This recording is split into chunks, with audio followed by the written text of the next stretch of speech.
Good afternoon, everyone. I'm Congressman Tom Rooney here to give you an update as to what happened this week in Congress. Today, I was appointed by the Speaker of the House to serve as a conferee to negotiate our military construction and Veterans Affairs Appropriations Bill and our emergency Zika funding bill with the Senate's versions of these two bills.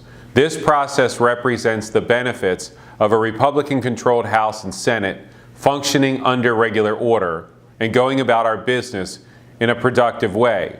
I look forward to negotiating with my counterparts in the Senate to ensure two good conservative bills come out of this process and also to provide critical funding for our veterans and to combat the Zika virus. This week, the House overwhelmingly approved the Intelligence Authorization Act for fiscal year 2017 with the bipartisan 371 to 35 vote.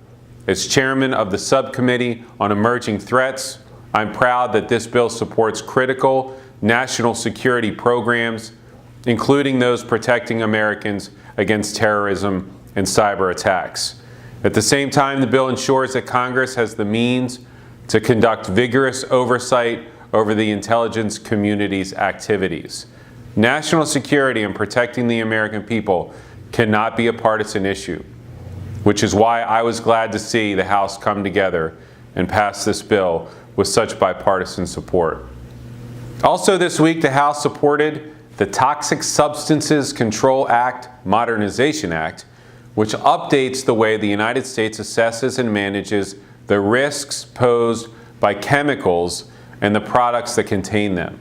This bill is a culmination of a multi-year effort to improve protections for public health and the environment, to provide the public greater confidence in the safety of U.S. chemicals, and to promote further innovation and economic growth.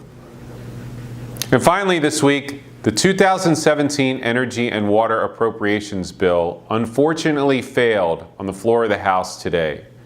As a member of the Appropriations Subcommittee, and as a Floridian, it's really disappointing to see all the hard work that we put into this bill go to waste because of unwarranted political posturing.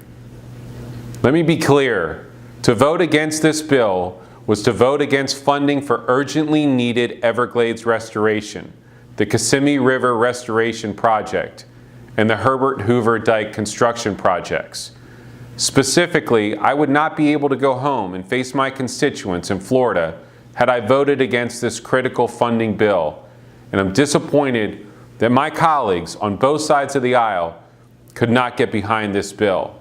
It was good for Florida, and we missed a good opportunity.